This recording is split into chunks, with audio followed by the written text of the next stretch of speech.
अस्सलामु अलैकुम नाज़रीन। उम्मती मुसलमा में ऐसे आलम कम ही देखने को मिलते हैं जो फ़िरका परस्ती की बजाय उम्मत को एक कुरान और सुन्नत नबवी सल्लल्लाहु अलैहि वसल्लम की रोशनी में असूल हयात इख्तियार करने का दर्स देते हैं।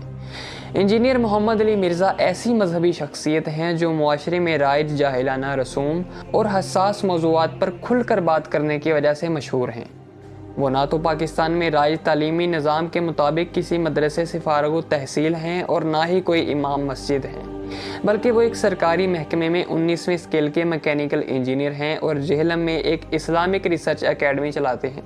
उनकी वजह शोहरत मजहबी तालीमात पर मबनी बयानात और रिसर्च पेपर्स हैं, जिनका प्रचार वो अपने यूट्यूब चैनल और ahlesunnatpak.com वेबसाइट के ज़रिए करते हैं। उनका दावा है कि मैं मजहबी खिदमात से पैसे नहीं कमाता, बल्कि अपनी तनख्वाह से अखराजात चलाता हूँ। इंशाल्लाह आज की इस जामिया मालूमाती वीडियो में हम उनकी मुकम्मल लाइफ स्टोरी और बायोग्राफी का अहाता करेंगे। मोहम्मद अली मिर्ज़ा 1977 में पंजाब के शहर जेहलम में पैदा हुए। कम उम्री में ही उनका मस्जिद से ताल्लुक़ बन गया था। 15 साल की उम्र में वो मौलाना इलियास रज़ा कादरी की तंजीम दावत इस्लामी से वाबस्ता हो गए और 2001 तक वो इससे मुंसलिक रहे। एफएससी करने के बाद उन्होंने मैकेनिकल इंजीनियरिंग में डिग्री हासिल की तो इस्लामाबाद में उन्हें एक सरकारी महकमे में जॉब मिल गई और फिर वो वहीं शिफ्ट हो गई। अवाइल उम्री से ही वो नसाबी कुतुब के साथ साथ इस्लामिक कुतुब पढ़ने का शौक़ रखते थे और मुख्तलिफ मकतबा फ़िक्र की कुतुब का मुताला करते रहते थे।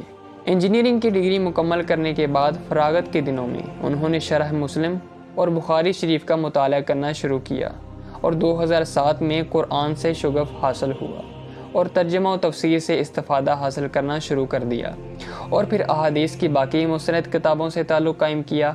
2008 में कंपैरेटिव स्टडी शुरू की और तमाम मुकातबे फ़िक्र का जायज़ा लेना शुरू कर दिया और हर मकतबा फ़िक्र में वक्त गुजारा। फिर इस नतीजे पर पहुँचे कि हर मकतबा फ़िक्र के अक्सर मुसलमान कुरान और हदीस को सामने रखने की बजाय अपने उलमा पर ही इक्तफ़ा किए बैठे हैं। मरने से पहले है मुसलमान कर ले इस पे गौर, किताबों का खुदा और है, बाबों का खुदा और। चुनांचे 2009 में उन्होंने न्यूट्रल होकर तशहीर इस्लाम की कोशिशों को शुरू कर दिया और अपने लेक्चर्स और रिसर्च पेपर्स को अवामुन नास तक पहुंचाने और मुसलमानों को कुरान और सुन्नत के प्लेटफॉर्म पर जमा करने की सही शुरू की।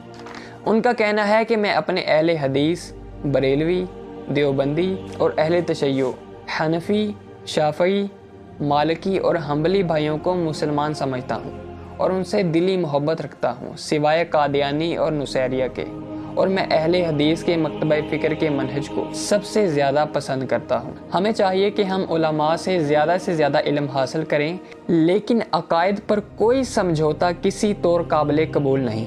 इज्तिहाद का दरवाज़ा क़यामत तक खुला है। मैं लोगों को खुद से बातें बनाकर नहीं बताता, बल्कि कुरान मजीद और सुन्नत नबवी सल्लल्लाहु अलैहि वसल्लम से हवाले उठाकर लोगों के सामने बयान कर देता हूँ। लोगों को चाहिए कि मेरी बात को सयाको सबाक के साथ मुकम्मल सुना करें ताकि मौजू बगैर किसी शुबहात के सामे की समझ में आ सके।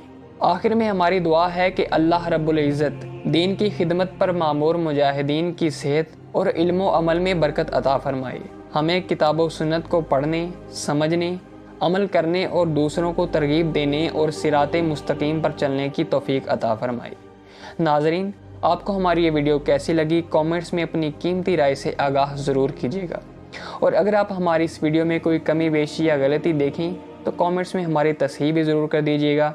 मज़ीद अच्छी वीडियोज़ के लिए हमारे चैनल को सब्सक्राइब कर लें और वीडियो को लाइक कर दीजिए। जज़ाकल्लाह। कि ना मैं वाबी ना मैं बाबी, मैं हूँ मुस्लिम इल्मी किताबी, मनु मुसलमान रहने दो।